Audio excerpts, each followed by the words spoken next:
વસુદેવસુતં દેવં કંસચાણૂરમર્દનમ દેવકી પરમાનંદમ કૃષ્ણં વંદે જગદ્ગુરુમ. શ્રીમદ ભગવદ્ ગીતાનો 3જા અધ્યાય કર્મયોગ આપણે જોઈએ છીએ. કર્મયોગની શરૂઆત અર્જુનના પ્રશ્નથી થાય છે. સામાન્ય રીતે જેનો પ્રશ્ન હોય તેને ઉત્તર સાંભળવામાં રસ પડે છે. ભગવાન જે અર્જુનના પ્રશ્નનો ઉત્તર આપે છે તેમાં આપણને રસ પડવો જોઈએ. તો જ 3જા અધ્યાયમાં આપણને આનંદ થાય, સમજ પડે, ઇન્ટરેસ્ટ પડે. અર્જુનના પ્રશ્નને સૌ પ્રથમ તો આપણે આપણો પ્રશ્ન બનાવવો પડે. જો આપણો પ્રશ્ન બનાવવો હોય તો અર્જુનના પ્રશ્નના મૂળ સુધી જવું પડે. મૂળ સુધી જવા માટે અર્જુને જે વિચાર સમૂહ, જે વિચાર ભંડોળ ઊભો કર્યો છે એને ટચ કરવો પડે. આપણે છેલ્લા 3-4 ચિંતનોથી આ પ્રયત્ન કરીએ છીએ. અર્જુનનો વિચાર સમૂહ શ્રીમદ ભગવદ્ ગીતાનો 2જો અધ્યાય સાંખ્ય યોગ છે. કારણ કે 2જા અધ્યાયના 11મા શ્લોકથી ભગવાને અર્જુનને કંઈ કહેવાની શરૂઆત કરી છે. અને હંમેશા પ્રશ્ન ઊભો થાય છે એની પાસે જે વિચાર સમૂહ છે એનું નિષ્કર્ષ કાઢીને, એનું તાત્પર્ય કાઢીને, અને અર્જુન તેનું નિષ્કર્ષ કાઢે છે.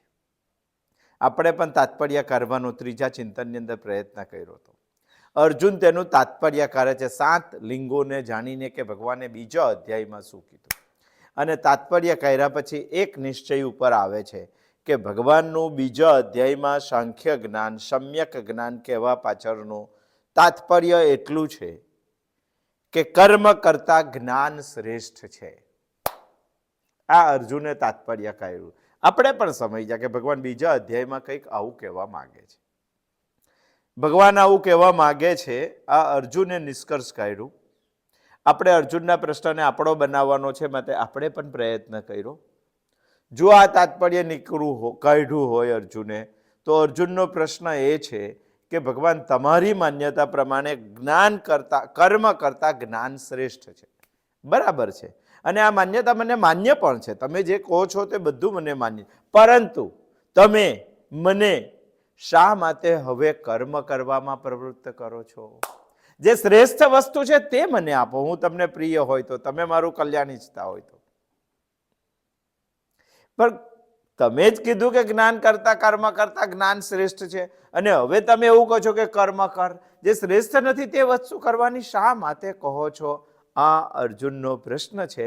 પરંતુ અહીંયા શ્લોકની પહેલી લીટીમાં અર્જુન એ વાતને છેડે છે, જાયસી યચેત કર્મણસ્તે મતા બુદ્ધિર જનાર્દન તત્કિમ કર્મણિ ઘોરે મામ નિયોજયસી કેશવ. હે જનાર્દન, આખી દુનિયાના દુઃખને, આખી દુનિયાની યાતનાઓને, આખી દુનિયાની વિષાદને દૂર કરવા વાળા હે જનાર્દન, તમે મારી એક આ મૂંઝવણ દૂર કરો. તમારી માન્યતા પ્રમાણે કર્મ કરતા જ્ઞાન શ્રેષ્ઠ છે, વાત બરાબર છે. તો હે કેશવ, તમે મને કર્મમાં શા માટે પ્રવૃત્ત કરો છો? જનાર્દન એટલે ગઈ વખત આપણે જોયું હતું જન-અર્દન, લોક માત્રનું દુઃખ દૂર કરવા. તો તમે મારી એક મૂંઝવણ દૂર કરો ને. તમે જ કીધું છે કે કર્મ એ જ્ઞાન કરતા કનિષ્ઠ છે. જો આવું જ હોય અને જ્ઞાન શ્રેષ્ઠ જ હોય તો હે કેશવ, બ્રહ્મા, વિષ્ણુ, મહેશ, સૃષ્ટિની ઉત્પત્તિ, સર્જનને પાલન કરવાવાળા આપ સમજી શકો છો કે જો આ વસ્તુ શ્રેષ્ઠ હોય તો કનિષ્ઠ વસ્તુ કરવાનું તમે મને શા માટે કહો છો? પણ અહીંયા એ વાતને ગઈ વખત આપણે છેડી હતી. અર્જુન કહે છે કે ભગવાન તમારી માન્યતા પ્રમાણે.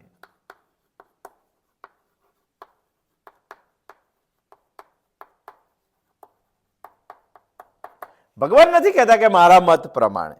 અર્જુન કહે છે કે ભગવાન તમારી માન્યતા પ્રમાણે કર્મ કરતા જ્ઞાન શ્રેષ્ઠ છે. અહીંયા પ્રશ્ન ઉભો થાય, ભગવાનનો મત શું છે? ભગવાનની માન્યતા શું છે? આ જ છે. તો શું ભગવાનની પોતાની વ્યક્તિગત માન્યતા છે? ના. ભગવાન હંમેશા પરંપરામાં માને છે, જ્ઞાનમાં તો. અને પરંપરામાં ટૂંકમાં એક વાત આપણે ગઈ વખત જોઈ હતી કે ભગવાનનો મત એટલે શાસ્ત્રોનો મત, ભગવાનનો મત એટલે શ્રુતિનો મત, ભગવાનનો મત એટલે વેદનો મત, ભગવાનનો મત એટલે ઉપનિષદનો મત, ભગવાનનો મત એટલે પરમ મત, અને ભગવાનનો મત એટલે પરંપરાનો મત. જો આ જ વાત રખે આપણે એવું માની લેતા કે ભગવાનની આ દ્રઢ માન્યતા છે ને ભગવાનની વ્યક્તિગત માન્યતા છે, ના, ભગવાન પરંપરામાં માને છે. અર્જુને તો કહી દીધું કે ભગવાનની માન્યતા પ્રમાણે જ્ઞાન કરતા કર્મ કરતા જ્ઞાન શ્રેષ્ઠ છે. વાત બરાબર છે, એમાં કશું ખોટું પણ નથી, પણ ભગવાનની વ્યક્તિગત માન્યતા નથી. સુપનિષત્સુ ગીતા છે, બ્રહ્મયોગે છે ગીતા તો. અને માટે આપણે આપણા મનમાંથી એ ભ્રાંતિ તો કરવી જ પડે કે આ ભગવાનની વ્યક્તિગત માન્યતા નથી, કારણ કે ભગવાન ક્યારેય કહેતા નથી, આ તો અર્જુન કહે છે. જો વ્યક્તિગત માન્યતા ના હોય તો આપણા શાસ્ત્રોમાં બીજી કોઈક જગ્યાએ એવું કહ્યું છે કે કર્મ કરતા જ્ઞાન શ્રેષ્ઠ? હા, ઘણી બધી જગ્યાએ કીધું છે. આપણે એક દાખલો લખીએ બૃહદારણ્યક ઉપનિષદનો.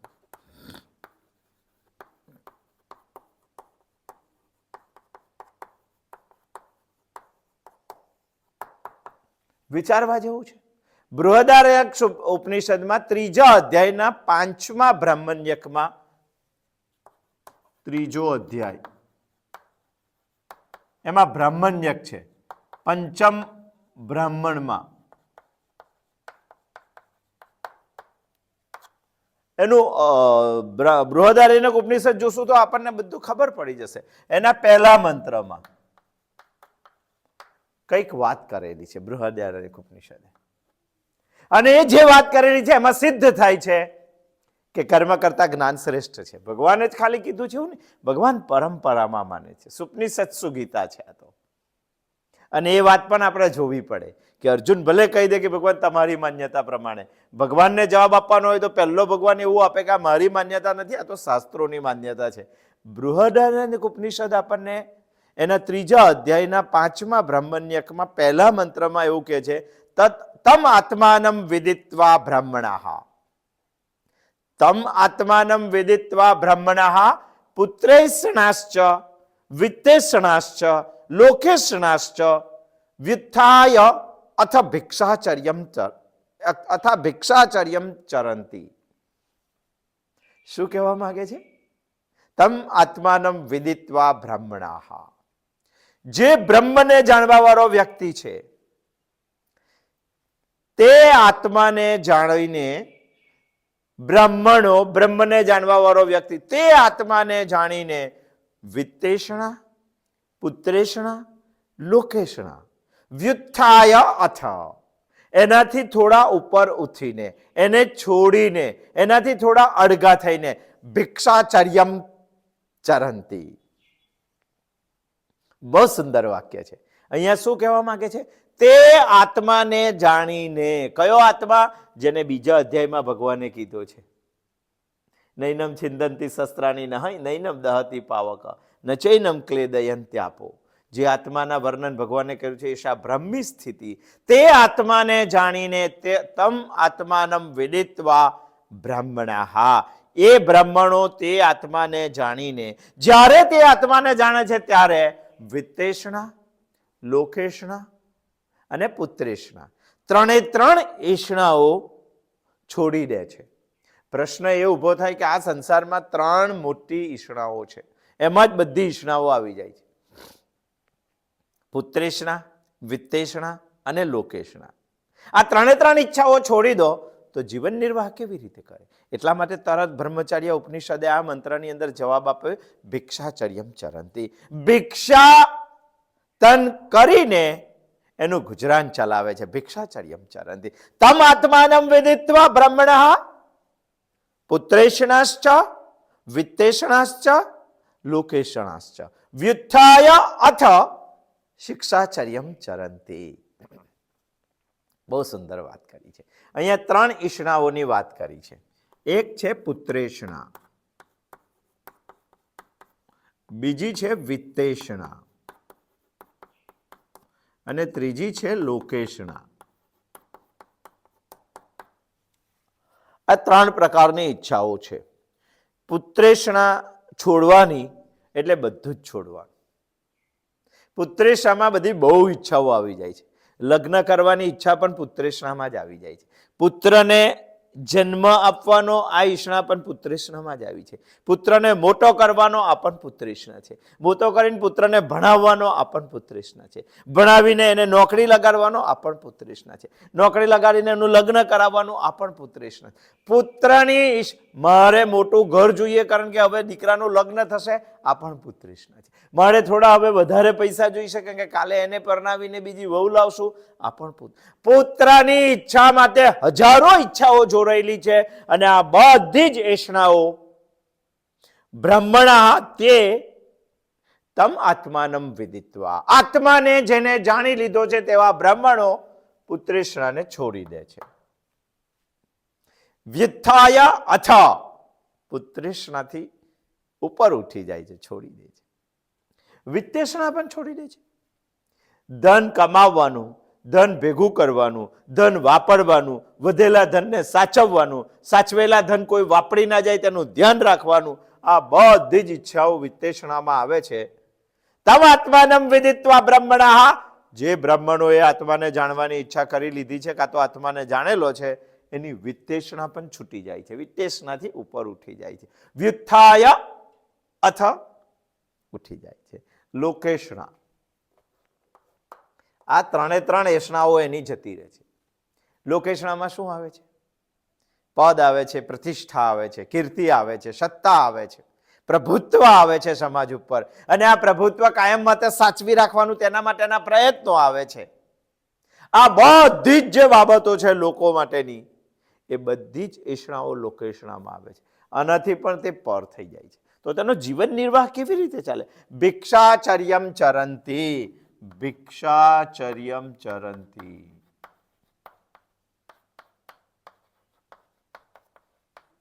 આવું જીવન છે. ટૂંકમાં આખી વાતનો સારાંશ કરીએ તો એટલો નીકળે કે અહીંયા એવું કીધું છે કે કર્મ કરતા જ્ઞાન શ્રેષ્ઠ છે. જ્ઞાન જ શ્રેષ્ઠ છે. આ વાતનો આખો બૃહદારણ્યક ઉપનિષદનો સારાંશ નીકળે છે. કર્મ કરતા જ્ઞાન શ્રેષ્ઠ છે. ભગવાન પણ એ જ કહે છે એવું અર્જુન કહેવા માંગે છે. જાયસી ચેત કર્મણસ્તે મતા બુદ્ધિર જનાર્દન. એક મહાનારાયણ ઉપનિષદ છે. મહાનારાયણો ઉપનિષદ છે. આપણે તો તે વિચારવું છે કે આ ખાલી ભગવાનનો મત નથી, ભગવાન પરંપરાને માને છે. આ તો અર્જુન એવું સમજી બેઠો છે કે આ ભગવાનનો મત છે. આપણે ના સમજી બેસીએ, આપણી ભ્રાંતિ નીકળી જાય. માટે આપણે વિચારીએ છીએ કે ઘણા બધા શાસ્ત્રોમાં એવું કીધું છે કે કર્મ કરતા જ્ઞાન શ્રેષ્ઠ છે. મહાનારાયણ ઉપનિષદમાં પાઠ આવેલા છે. એમાં બીજા પાઠનો 79મો અનુવાક છે. એમાં 16મો મંત્ર છે. બીજા પાઠનો 79મો અનુવાદમાં 16મો મંત્ર છે. એ કંઈક કહેવા માંગે છે. અને તેનો પણ સારાંશ એવો જ નીકળે છે કે કર્મ કરતા જ્ઞાન શ્રેષ્ઠ છે. જાયસી ચેત કર્મણસ્તે મતા બુદ્ધિર જનાર્દન. તસ્માત ન્યાસમ એષામ તપસામ અતિરિક્તિ માહોહુ. શું કહે છે? તસ્માત ન્યાસમ એષામ તપસામ અતિરિક્તિ માહોહુ. ન્યાસ શબ્દ કહે છે આપણને. ન્યાસનો અર્થ થાય છે સંન્યાસ. તસ્માત ન્યાસમ એષામ તપસામ અતિરિક્તિ માહોહુ. મહાનારાયણ ઉપનિષદ બીજા પાઠના 79મા અનુવાકમાં 16મા મંત્રમાં એવું કહે છે કે ઘણા બધા તપો છે. તસ્માત ન્યાસમ એષામ, ઘણા બધા તપો છે, પરંતુ તેમાં તપસામ અતિરિક્તિ માહોહુ. સંન્યાસ નામનું એક તપ છે, ન્યાસ નામનું એક તપ છે. તસ્માત ન્યાસમ એષામ. સંન્યાસ નામનું એક તપ છે. તપસામ અતિરિક્ત માહુહુ, બધા તપોમાં શ્રેષ્ઠ, અતિરિક્ત શ્રેષ્ઠ તપ છે. સારાંશ કરવો હોય તો એવો કરી શકાય કે દુનિયામાં જેટલા તપો ચાલે છે એ બધા તપોમાં સંન્યાસ તપ એ શ્રેષ્ઠ તપ છે. શા માટે કીધું છે? ઉપનિષદ આમને આમ કોઈ સેન્ટેન્સ નથી આપી દીધું. મહાનારાયણ ઉપનિષદ બહુ જ વિચાર કરીને આપણને કહે છે, તસ્માદ ન્યાસમ એશામ તપસામ અતિરિક્ત માહોહો. બધા તપોમાં સંન્યાસ તપ સૌથી શ્રેષ્ઠ છે. એવું કહેવા પાછળનું એનું કારણ એટલું જ છે કે બાકીના બધા જ તપોમાં અહંકાર વધે છે. સંન્યાસ નામનું તપ એક એવું છે જેમાં અહંકાર ઘટે છે. એનો મતલબ નારાયણ ઉપનિષદનો કહેવાનો મતલબ એવો છે કે સંન્યાસ નામનું તપ શ્રેષ્ઠ છે, માટે સંન્યાસ કરવો જોઈએ. સંન્યાસ એટલે જ્ઞાનની ઉપાસના કરવી જોઈએ. એનો મતલબ મહાનારાયણ ઉપનિષદ પણ એવું જ કહેવા માંગે છે, કર્મ કરતા જ્ઞાન શ્રેષ્ઠ છે. તસ્માદ ન્યાસમ એશામ તપસામ અતિરિક્ત માહોહો. બધા તપોમાં સંન્યાસ તપ શ્રેષ્ઠ છે, કારણ કે એમાં અહંકાર ઘટે છે. એક સંસારી ભાઈ હતા, એને પૈસા કમાવાનું તપ લીધેલું. ઘણા પૈસા કમાઈ ગયા, ઓહો. અને ઘણા પૈસા કમાઈ ગયા, પરંતુ ફેમિલીમાં બધું ડેવલોપ પાયમાં, પોતે એકલા રહ્યા. ઉંમર એમની 60 વર્ષની હતી. ઘરે જમવાનું જાતે જ બનાવતા હતા, વાસણ જાતે જ માંજતા હતા, કપડાં જાતે જ ધોતા હતા. કોઈ સદગૃહસ્થએ વડીલને સલાહ આપી કે આ સંસારમાં, આ જગતમાં, આ લોકોમાં, આ સમાજમાં તમારી ખ્યાતિ ખૂબ છે, લોકો તમને બહુ જ ઓળખે છે. નહીં ઓળખતા હોય તો 1000 લોકો એવા છે કે રોજ તમને જમવા બોલાવે છે. એક કામ કરો ને, આ જમવાનું બનાવવાનું, વાસણ માંજવાના, કપડાં ધોવાના, આ બધી માથાકૂટ શું કામ કરો? અને એ લોકોને ઈચ્છા પણ છે, એ લોકોને પ્રેમ પણ છે, તમે એમના ઘેર જાઓ તો ગમે પણ છે. એવા એક જણના ઘેર એક દિવસ તમે જાઓ, ત્યાં જ જમવાનું, ત્યાં જ રહેવાનું, મહેમાન બનો. આવા 1000 લોકો તમારા પાસે છે અને રોજ એક જણના ઘેર જશો તો 1000 લોકોનો વારો 3 વર્ષે આવશે. અને 3 વર્ષ પછી ફરી પાછા પેલાના ઘેર જશો તો 9 થઈ જશે. તમારી પાછળની જિંદગી આખી જતી રહેશે. આ બધી ઝંઝટ શું કામ કરો છો? પેલા ગૃહસ્થએ કીધું કે ના ભાઈ ના, આપણને એ ના ફાવે. મારી પાસે છે, મેં ભેગું કરેલું છે. આ અહંકાર બોલે છે માણસ તો નથી જતો. ભિક્ષાચર્યમ ચરંતી બહુ અઘરી વાત છે, અહંકારને હેઠા મૂકવાની વાત છે. અને એટલા જ માટે એ કોઈના ઘરે જમવા, બધી શક્યતાઓ હોવા છતાં જાતે જ બનાવે છે. મારું ભેગું કરેલું છે તો કોણ વાપરશે પછી? અહંકાર જોડાઈ ગયેલો છે. તસ્માત ન્યાસમેશામ તપસામ અતિરિક્તિ માહુહુ. બીજા બધા જ તપો કરતા સંન્યાસ નામનું તપ સૌથી શ્રેષ્ઠ છે. એનો મતલબ મહાનારાયણ ઉપનિષદ પણ એવું કહેવા માંગે છે કે કર્મ કરતા જ્ઞાન શ્રેષ્ઠ છે. એકલું ભગવાન જ ગીતામાં કહે છે એવું નથી, આ તો અર્જુન એવું સમજી બેઠો છે ભગવાનની માન્યતા પ્રમાણે. કૈવલ્ય ઉપનિષદ પણ કંઈક કહેવા માંગે છે.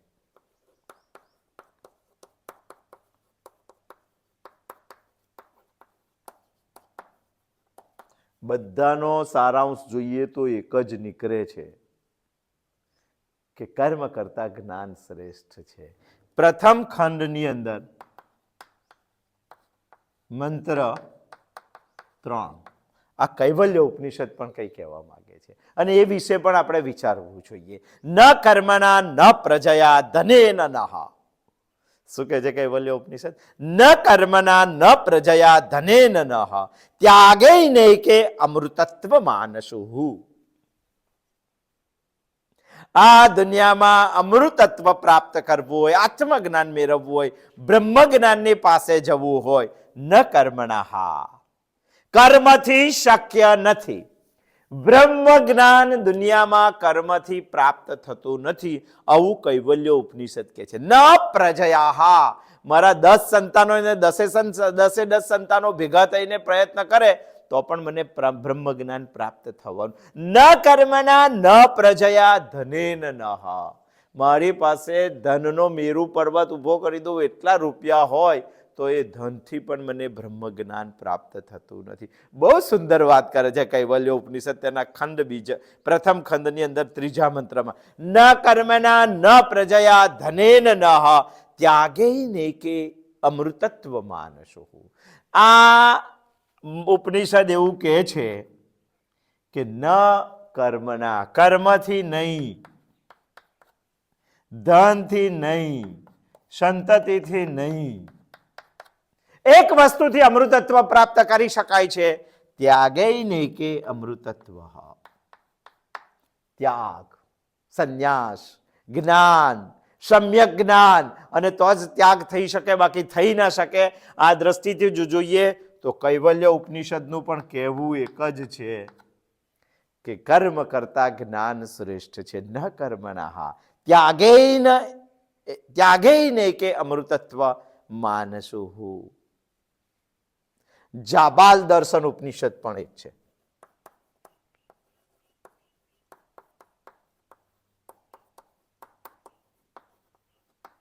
આ પણ આપણને આ બાબતમાં કંઈક કહેવા માંગે છે. જાબાલ દર્શન પણ એનો ચોથો મંત્ર છે, એના ખંડ કે અધ્યાય નથી. શું કે છે જાબાલ દર્શન? વિચારવું જોઈએ આપણને.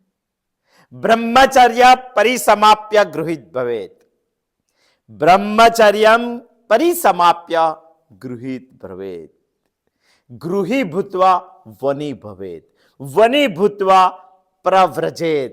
યદિ વેતરથા બ્રહ્મચર્યાદેવ પ્રવ્રજેત ગૃહાદવા વનાદવા. બહુ સુંદર વાત કરેલી છે જાબાલ દર્શન ચોથા મંત્રમાં. સ્ટેપ બાય સ્ટેપ આપણે જોઈ લઈએ. બ્રહ્મચર્ય પરિસમાપ્ય ગૃહિત ભવેત. આ સંસારના લોકોનું બ્રહ્મચર્ય પૂરું થાય પછી જ એનાથી સંસાર કરાય. બ્રહ્મચર્ય પરિસમાપ્ય ગૃહિત ભવેત. આખી વ્યવસ્થા ખેદાન મેદાન થઈ ગયેલી છે. બાકી વેદકાળમાં, ઋષિકાળમાં આ એક વાત નિશ્ચિત હતી કે જેને બ્રહ્મચર્ય આશ્રમ જબરજસ્ત કર્યો છે એને જ ગૃહસ્થાશ્રમ કરવાનો અધિકાર છે. કારણ કે બ્રહ્મચર્ય આશ્રમ એટલે વેદાધ્યયન, અને વેદાધ્યયન કરતા પહેલા પ્રત્યેક વ્યક્તિને યજ્ઞોપવીત આપવામાં આવતી હતી. એક સંકલ્પ, એક નિશ્ચિતતા, ભગવાન મારી સાથે છે આની અનુભૂતિ, એને કહેવાય છે યજ્ઞોપવીત સંસ્કાર. પછી માણસ વેદાધ્યયન કરે, અને વેદાધ્યયન એનું પૂર્ણ થાય એટલે માણસનો આવે સમાવર્તન સંસ્કાર. અને સમાવર્તન સંસ્કાર આવે પહેલે તો 7 વર્ષનો બાળક ગુરુના કે ઋષિના ઘરે જાય, 22 વર્ષનો થાય ત્યારે ઘરે આવે, 15 વર્ષ સુધી વેદાધ્યયન કરે યજ્ઞોપવીત લઈને.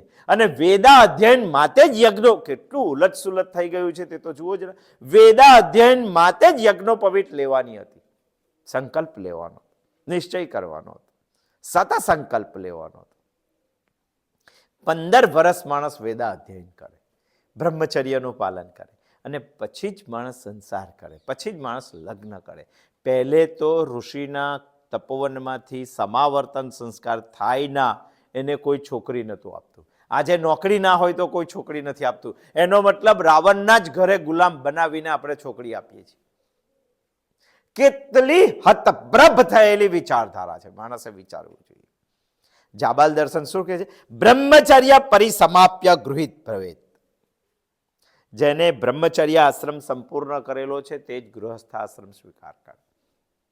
પ્રથા હતી, પણ ધીમે ધીમે પછી યજ્ઞોપવીત લેવાનું ગયું, બ્રહ્મચર્ય આશ્રમ પારવાનું ગયું, વેદા અધ્યયન ગયું, લગ્ન કરવાનું સાચવી રાખ્યું છે. અને એક વાત મગજમાં સ્થિર હતી લોકોને કે લગ્ન કરે તો જનોઈ લીધેલી હોવી જોઈએ. એટલે જનોઈ તો વેદા અધ્યયન માટે લેવાની હતી, પણ વેદા અધ્યયન જ ના કર્યું હોય તો જનોઈનું શું કામ છે? છતાં પણ આજે એવી પ્રથા છે કે લગ્નના 1 દિવસ પહેલા જનોઈ લઈ લે, પછી લગ્ન કરે. હવે તો 1 દિવસ પણ નથી હોતો, લગ્નના 1 કલાક પહેલા જ જનોઈ લઈ લે. કારણ કે લગ્ન માટે જનોઈ જોઈએ. લગ્ન માટે જનોઈ નહીં, જનોઈ લઈને વેદા અધ્યયન જોઈએ, બ્રહ્મચર્ય આશ્રમ જોઈએ. એ હોય તો લગ્ન કરવાનું હતું, પણ આ બધું વચ્ચેનું કાઢી નાખ્યું. જનોઈ જોઈએ એટલે લગ્ન કરવા પૂરતી 1 કલાક પહેલા જનોઈ લઈ લે, અને લગ્ન પત્યા પછી 1 કલાક પછી જનોઈ કાઢી નાખે. લગ્ન કરવા માટે જનોઈ, જે જનોઈ વેદા અધ્યયનમાં ત્યાં હતી, માણસે આખી બાજી જાનથી પલટાવીને આમ કરી દીધી છે. સંસાર જ ઉલટો ચાલે છે. આ તો જાબાલ દર્શન આપણને યાદ કરાવે છે. બ્રહ્મચર્યમ પરિસમાપ્ય ગૃહી બ્રવેત. જેને સંસાર કરવો છે તેને બ્રહ્મચાર્ય આશ્રમ સંપૂર્ણ કરવો છે. પછીનું સ્ટેપ શું કે છે? ગૃહી ભૂત્વા વની ભવેત. જેનો ઘર સંસાર સંપૂર્ણ થયો છે એને વાનપ્રસ્થાશ્રમમાં જવાનું. અડધો ડગલું ઘરમાં, અડધું ડગલું વનમાં. ગૃહી ભૂત્વા વની ભવેત. અને જેનો વાનપ્રસ્થાશ્રમ પણ પૂર્ણ થયો છે એને સંન્યાસ આશ્રમમાં જવાનું. વની ભૂત્વા પ્રવ્રજેત. આ ક્રમ છે. એનો મતલબ અંતે તો સંન્યાસાશ્રમમાં જ જવાનું. એનો મતલબ જીવનમાં અંતે તો જ્ઞાન જ શ્રેષ્ઠ છે. પરંતુ એક અપવાદ પણ જાબાલ દર્શન ઉપનિષદ કહે છે. યદિ વેતરથા બ્રહ્મચર્યા દેવ પ્રવ્રજેત ગૃહાદવા વનાદવા. પરંતુ જેને બ્રહ્મના દર્શન કરવા છે, બ્રહ્મચર્યા દેવ વેતરથા, પરંતુ જેને બ્રહ્મના દર્શન કરવા છે તેવા કેટલાક લોકો અપવાદ સ્વરૂપ બ્રહ્મચર્ય પછી તરત જ ગૃહી ભૂતવા વની ભૂતવાને બાદ કરીને બ્રહ્મચર્ય પછી તરત જ પ્રવ્રજિત થઈ જાય છે. એના માટે ગૃહિદ્વા વિવાહ પણ નથી હોતો અને વનિદ્વા વાનપ્રસ્થાશ્રમ પણ નથી હોતો. એ બ્રહ્મચર્ય આશ્રમ પછી સીધો જ સંન્યાસ આશ્રમમાં જાય છે. એનો મતલબ આશ્રમની વાત કરીને જાબાલ દર્શન પણ આપણને એવું જ કહેવા માંગે છે કે કર્મ કરતા જ્ઞાન શ્રેષ્ઠ છે. ખાલી જાબાલ નહીં, નારદ પરિવ્રાજકો ઉપનિષદ છે.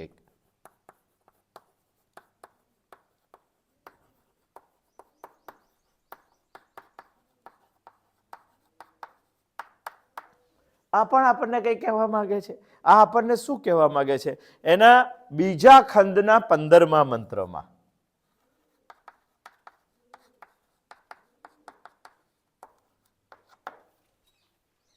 નારદ પરિવ્રાજકો ઉપનિષદ આપણને કઈ કહેવા માંગે છે? શું કહેવા માંગે છે? સંસારમ એવ નિસારમ દ્રષ્ટવા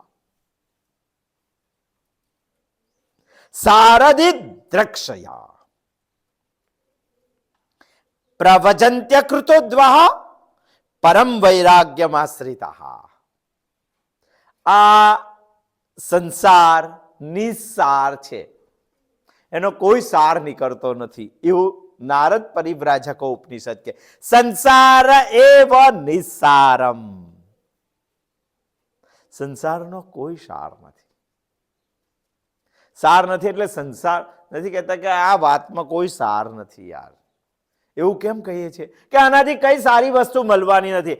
એનો મતલબ સંસારમાં કોઈ સુખ નથી. એનો મતલબ સંસારાલય એટલે દુઃખાલય જ કહેવાય.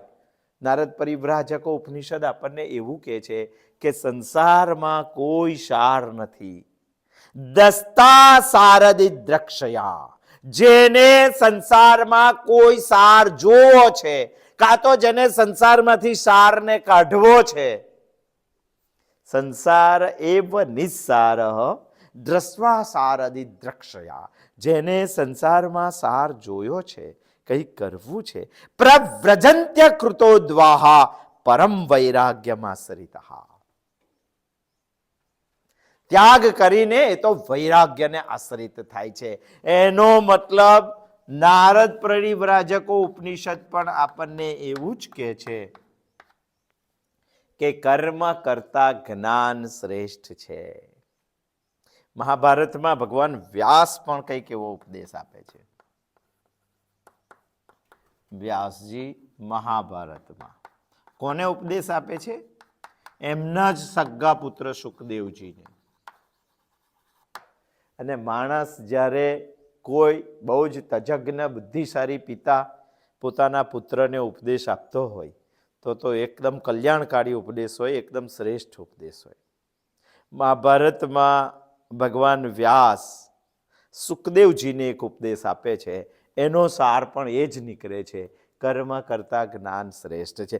કર્મણા બધ્યતે જંતુ વિદ્યયા ચ વિમુચ્યતે. આ કર્મો જીવ માત્રને બાંધે છે. કર્મણા બધ્યતે જંતુ વિદ્યા ચ વિમુચ્યતે. વિદ્યા જ માણસને તેમાંથી મુક્ત કરાવે છે. કોણ કે છે? ભગવાન વ્યાસ. કોને કે છે? સુખદેવજી. તસ્માત કર્મ ન કુર્વંતી યતયઃ પારદર્શિનઃ. જે પારદર્શી છે, જે પરમાત્માના દર્શન કરવા માંગે છે, તે કર્મનો ત્યાગ કરે છે. કર્મણા બધ્યતે જંતુ વિદ્યા ચ વિમુચ્યતે. તસ્માત કર્મ ન કુર્વંતી યતયઃ પારદર્શિનઃ. આ શું કહેવા માંગે છે? મહાભારત પણ કંઈક એવું જ કહેવા માંગે છે.